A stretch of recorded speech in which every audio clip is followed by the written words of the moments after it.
계절들을 막아줄 거란 그런 말로 너를 붙잡을 순 없지만 많은 계절을 마주칠 너에게 이 마음 하나를 비춰주려 해 떠나는 거는 네 맘이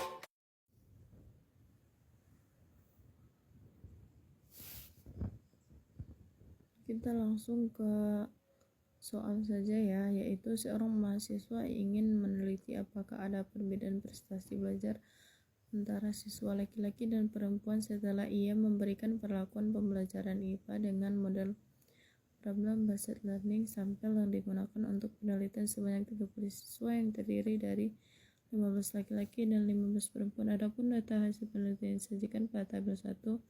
Bantulah mahasiswa tersebut untuk menguji hipotesis penelitiannya dengan program SPSS. Langsung saja kita cermati tabel 1 dari data hasil penelitian yang jumlah siswanya ada 30 dan variabel pertama adalah prestasi belajar. Datanya berupa angka tanpa koma dan variabel kedua adalah jenis kelamin yang angka 1 untuk jenis kelamin laki-laki dan angka 2 jenis perempuan. Jenis kelamin laki-laki ada nomor 1 sampai 15 dan perempuan ada 16 sampai 30. Oke, untuk melakukan analisisnya kita langsung ke program SPSS. Kita pencet variabel view. Lalu untuk mendefinisikan variabel-variabelnya kita tulis variabel pertama yaitu prestasi belajar.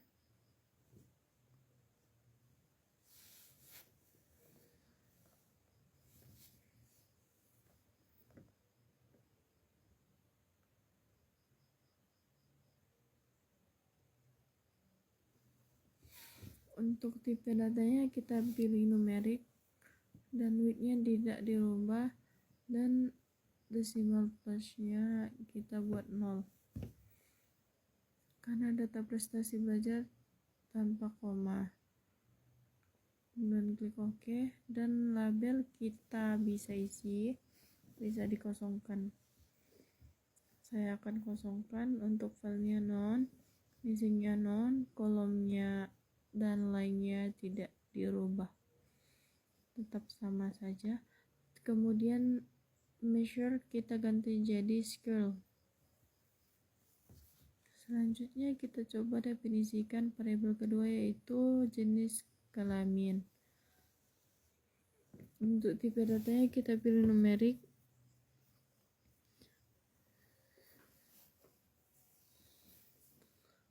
Untuk width-nya kita tidak rubah, desimalnya kita ganti jadi angka 0. Kemudian kita klik OK. Untuk labelnya kita kosongkan saja. Untuk value kita isi, kita bentuk value 1, labelnya laki-laki, lalu tekan add. Kemudian file 2 kita buat perempuan, lalu pencet add dan kita pencet OK.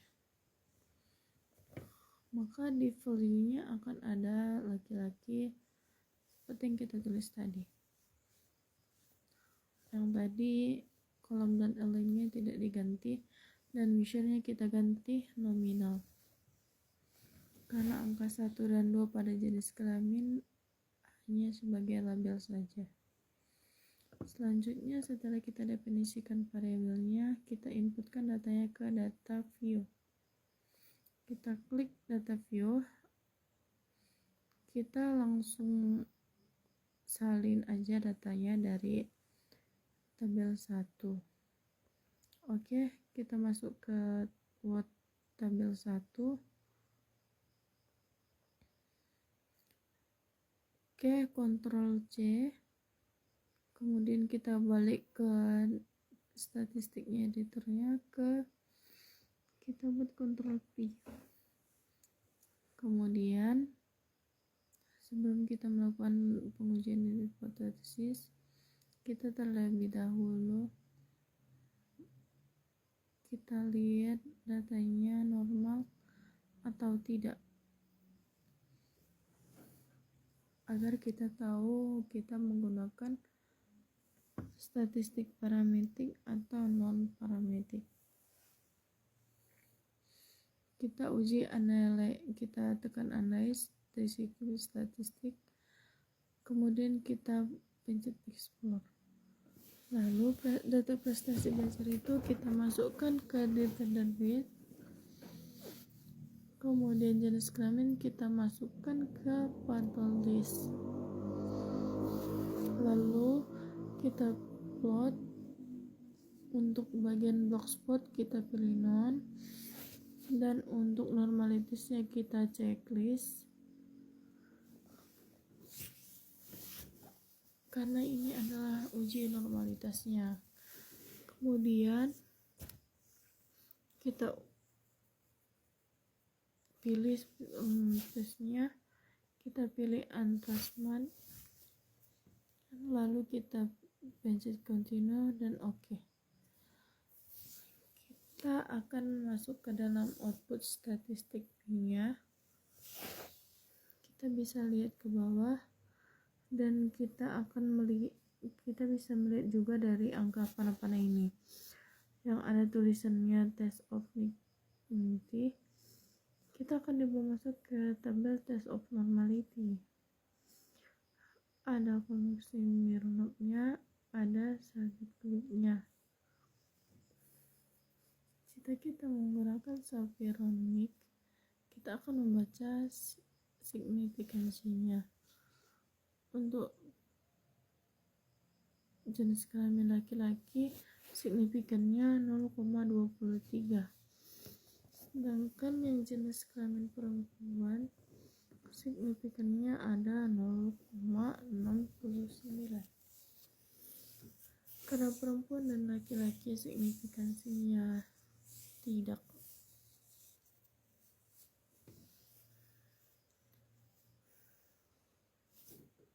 Prestasi belajar laki-laki datanya tidak terdistribusi normal, maka untuk pengujian hipotesisnya kita menggunakan analisis non parametrik. Untuk kasus ini kita akan melakukan pengujian uji Mann-Whitney. Apa itu uji Mann-Whitney? Uji Mann-Whitney adalah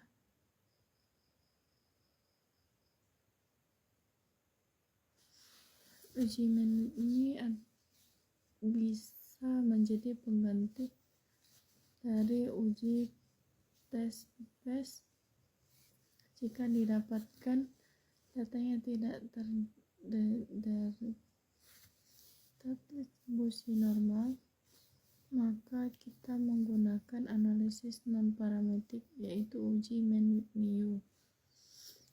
Oke, kita akan melakukan uji Mann-Whitney, yaitu kita klik analyze, kemudian kita cari non parametric test, lalu kita pilih legacy dialog, kita cari two independent sample, yaitu dua contoh bebas.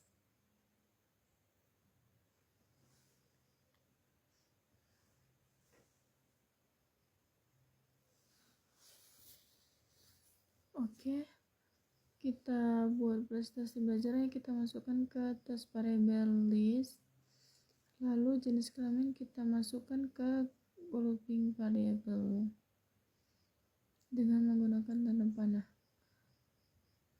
Pada bagian grouping variable ada tanda tanya, kita pincit driven group, lalu kita tulis grup 1 grup 2 dan 2 untuk jenis kelamin perempuan. Lalu kita continue. Lalu kita lihat di ptest-nya, kita pilih main with new, lalu kita klik OK. Lalu kita akan dibawa masuk ke output statistik viewer. Di sini ada main with new test, di sini ada tabel lay dan tes statistik. Untuk rank kita melihat prestasi belajar, jenis kelamin laki-laki dan perempuan, N-nya ada 15, 15 dan 30, main rank-nya ada 15,83 dan 15,17. Soft of rank-nya ada 23750, 22750. Main with new-nya ada, pada teks statistiknya ada main with new, ada Jackson W dan J.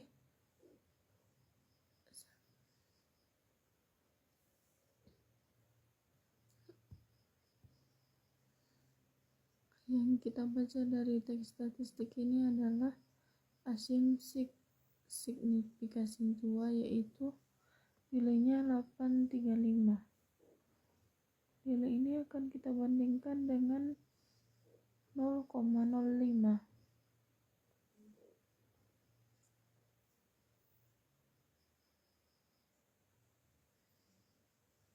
Lalu kita copy paste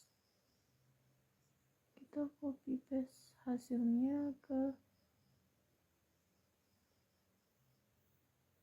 test of normality. Kita copy paste kan standar normalitasnya ke copy, kemudian kita masuk Word, lalu kita pastekan ke Word-nya.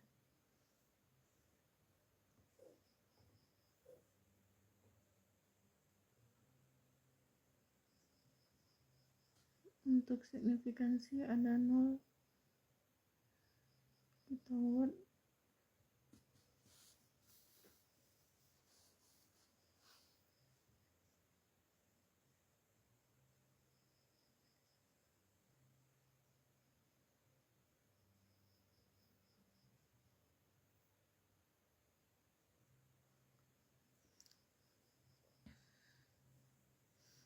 Selanjutnya kita kopikan tes homogeneity-nya, lalu kita kembali ke Word, kemudian kita pastekan ke uji homogenitasnya. Yang dibacakan yaitu signifikansinya, yaitu based on mean-nya 0,394,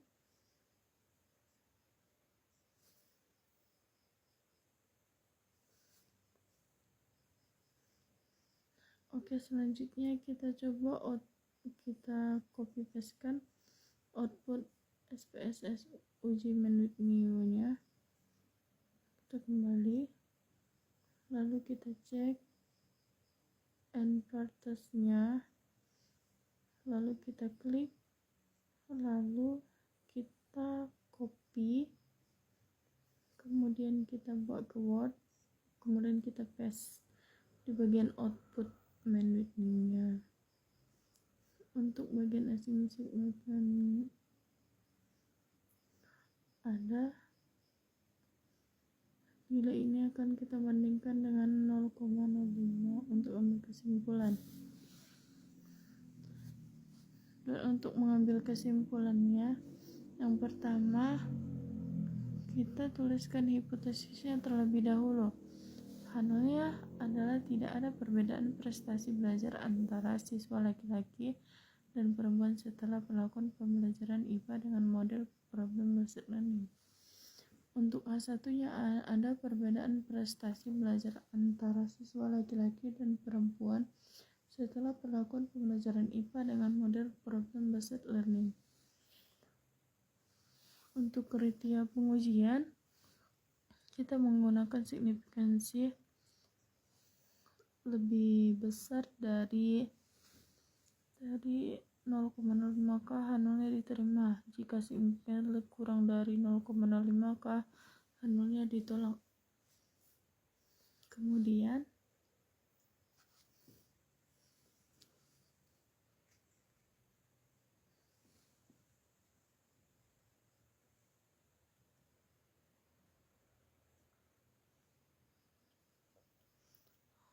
dan untuk membuat kesimpulan, kita baca dari output SPSS yang sudah kita ketahui tadi. Ada asymptotal signifikansi yaitu 0,835. Nilai ini akan kita bandingkan dengan 0,5, yaitu lebih besar dari 0,05. Maka ketika kita menggunakan kriteria pengujian, kita bisa menarik kesimpulan bahwa signifikansinya lebih besar, maka H0-nya diterima.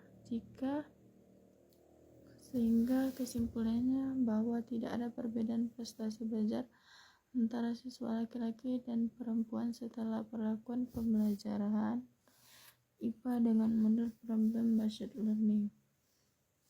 Untuk lebih jelasnya bisa teman-teman lihat dari deskriptif berikutnya. Untuk min prestasi belajar laki-laki, minnya ada 69,27 dan perempuan 69,27. Ternyata sama, dan mediannya 72 dan perempuan mediannya 72. Jadi terbukti untuk kesimpulannya adalah tidak ada perbedaan prestasi belajar antara siswa laki-laki dan perempuan setelah perlakuan pembelajaran IPA dengan model problem based learning. Mungkin cukup sekian video tutorial uji Man With Me kali ini. Semoga uji Man With Me ini bisa bermanfaat untuk kita semua. Saya akhiri.